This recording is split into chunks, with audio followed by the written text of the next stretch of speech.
Gender is like the inside filling of a donut. Non-binary. I identify as a lesbian. A lesbian is my gender identity. Some straight men are attracted to trans women who haven't had bottom surgery. All right, now it's time to go on to everybody's favorite part of the show, where I subject myself to woke TikToks. Up first, we've got an interesting young person who says that their gender identity is lesbian and has issues with the term girls, gays, and theys. That is apparently used in woke circles, I guess. It's not in my vernacular, but all right. I identify as non-binary. I identify as a lesbian. A lesbian is my gender identity. When you say the girls and the femmes, I don't really automatically associate with that. Not a girl, and definitely not a femme. Don't call me a femme. Personally, the way I talk about this is like women and women-aligned people, meaning people who are usually dragged into the struggles of women. This means if you're a trans man, you have a vagina, you're going to be dragged into the struggles of women because anti-abortion laws, they're pointed at women and they affect you. I would love to hear other people's way that they say this. Because girls and femmes really is, it's focusing on the feminine part of that. And if you're focusing on the femininity is what brings us together, I don't want to join in because that doesn't feel accurate to who I am. Now, the girls, the gays, and the theys, right? First of all, just like the theys. Not all of us love being called theys. But also, like, the gays and the theys. The gay people and non-binary people, it makes sense to lump together, right? Because we're all a part of the LGBTQ community. When you suddenly lump girls in with that, why are straight women suddenly more aligned with the LGBTQ community than straight men? They're not. They're not. But there's an assumption in this, there's an assumption that straight women carry that they're like closer to gay people because they think of gay people as gay men. They're closer to gay men than straight men are, but they're not. Also, when we say non-men, right? It's a great way to try to be inclusive, and we can acknowledge that when we say like non-men loving non-men, if that's your definition for lesbianism, you're going to include some people who identify as gay, not lesbian. I'm sorry, I've got to stop. I just can't keep up. I cannot keep up with these people and their terms just constantly evolving. There are so many things about this that don't make sense. But for one, lesbian is a sexual orientation, not a gender identity, and it doesn't make any sense to call that a gender identity.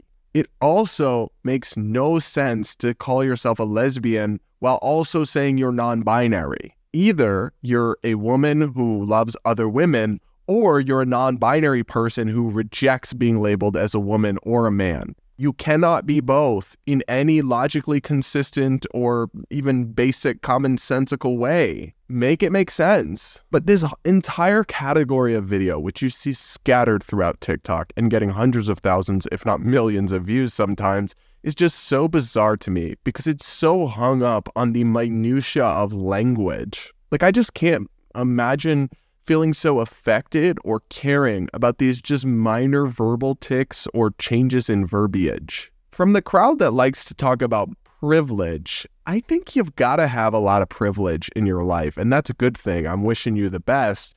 But if these are the problems you have, these are not even first world problems. I mean, this is like next level first world problems. The same is true for our second TikTok, who wants everybody to stop using honorifics like Mr. and Mrs. There's a conversation that goes around a lot where people who habitually use gendered honorifics like sir or ma'am ask very kindly what a good gender-neutral replacement for that would be. And the most common answer from people like me who don't like gendered words applied to us is learn to drop the honorific, because most of us don't like to be put in that situation in a quick interaction with a stranger. And the asker will protest that they don't feel like they're respecting people without the honorific. Friends, I see you really trying, and I understand that you've been conditioned really hard to use this kind of language. But I have to ask, who is the respect for in this scenario? Because we're telling you, the best way to respect us is to not use an honorific there. Standards of communication change, and if you're committed to really respecting people, you might want to reconsider the script in your head. Okay, so this one is really funny to me because I've seen the honorific, instead of Mr. or Mrs., they do like MX dot, and that's the gender neutral one. Apparently, not even that's enough to satisfy this TikToker. In order to accommodate their identity of non-binary, which I still don't think makes any sense, but we'll set that aside for now, In order to accommodate their identity, we must restructure the entire language, and you and I can no longer go by Mr. or Mrs. or Ms. No, people aren't going to do that. People aren't going to be on board with that. That's not a reasonable request from a tiny slice of the population. It'd be one thing if they were asking us to not use Mr. or Mrs. because they really don't like that, and to say something like mix or however it would be pronounced. Many people might go along with that, to be polite and to be nice. But what we're not going to do is restructure the entire language to accommodate the feelings of like 0.01% of society. And it's not a good way to advocate for a community and try to obtain acceptance by trying to take away things from other people. That's the big difference between a lot of this trans activism that's really extreme and the fight for something like gay marriage, right? Gay activists were fighting to be included, not to take something else away from somebody. We were saying we want to be able to get married also, not you can't get married, or you must redefine your marriage, or you must stop saying husband and wife because we're going to say husband and husband, so everyone should have to say spouse. Whereas some trans activists, like this individual in this TikTok, they want to change everyone else. You must redefine woman. You must stop using honorifics. You must do this, instead of just asking for their own selves to be accommodated to live how they want, which is something I and many others I think would be perfectly fine with. And that's why this entire genre of woke activism just seems deeply counterproductive and kind of annoying. Up next, did you know trans people are just like donuts? Gender is like the inside filling of a donut. You can't tell what's on the inside just by looking at the outside. Let's take this jelly-filled donut, for example. Usually donuts that look like this are filled with raspberry jam, but it could be strawberry or rhubarb. We just don't know. The same logic applies to babies. You can't know a baby's gender until they're old enough to tell you themselves. Sure, you can make an educated guess, but why risk being wrong? This is exactly why gender reveal parties are so silly. It's like celebrating this chocolate donut for having vanilla cream filling when it could have banana pudding inside. In a perfect world, we just celebrate the donut, not the filling inside. Maybe we even give babies gender-neutral names to start so that there's no expectation of a gender they're supposed to live up to. Maybe we give them choices along the way so that they can figure it out for themselves. Like, what kind of clothes do you want to wear, or what kind of toys do you want to play with? Maybe kids get to have their own gender reveal party so that they can tell the world themselves. Side note, I love donuts, so this made me kind of hungry. But this is so strange and weird and just not, and actually some really radical things are being advocated for in this video. But for one, to use their bizarre donut analogy, what they're essentially saying is that because in like less than 1% of genuine cases, a child might grow up to have gender dysphoria and identify as a gender that is not their birth sex, that we should just stop acknowledging people's gender from birth, even though 99+% of the time, it is exactly what we think it is. That's dumb. In fact, I think you just confuse a lot of kids if you try to raise them gender neutral as like a they be, like you see some of these woke people doing with their children, which, look, it's their right. I believe in parental rights, but I think you're going to confuse a lot more kids than you're going to help.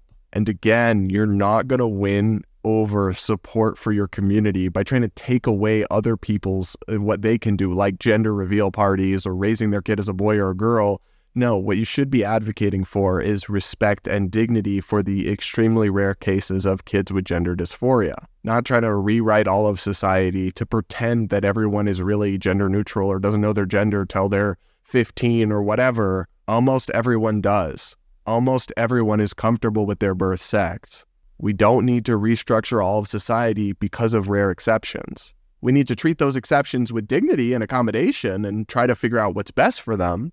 We can do that without restructuring how everyone else gets to live their lives or what we do for everyone, or comparing people to donuts. Up next, brace yourself, because this one, it's pretty cringe, guys. It's pretty freaking cringe. Some straight men are attracted to trans women who haven't had bottom surgery. This is very disconcerting and confusing to women when they find this out, because they think, well, if she hasn't had bottom surgery, then, and you want to play with that part of her, then you can't be 100% straight. But that doesn't make sense, because you have to remember that these are still women. Trans women are women. They are female. the attraction to her is from the waist up, but it can also be from the waist down. And they can experience pleasure playing with that person from the waist down, but that act, again, doesn't indicate a sexual orientation. It indicates an attraction to the person, to the woman, the trans woman. Actually, some of these men are attracted to gender fluidity in that the person exhibits both male and female body parts, and that's attractive to them. Just like some gay men are attracted to trans men who haven't had bottom surgery. That doesn't make them bi, it doesn't make them straight. So that's the thing. It kind of does make them bi, and that's okay. There's nothing wrong with being bisexual. But I understand why a lot of everyday people who might otherwise be perfectly accepting see stuff like this and just feel kind of gaslit. I'm sorry, but if you're a guy and you want to play with a male genitalia, that's not the straightest thing ever. It's not 100% straight, and that's perfectly fine. That's the thing I just don't understand. Like, why can't we just acknowledge that not everyone is 100% this or 100% that? Because it's also, and you see this question debated a lot, like in alpha male or red pill circles, like, is it gay to sleep with a trans woman or whatever?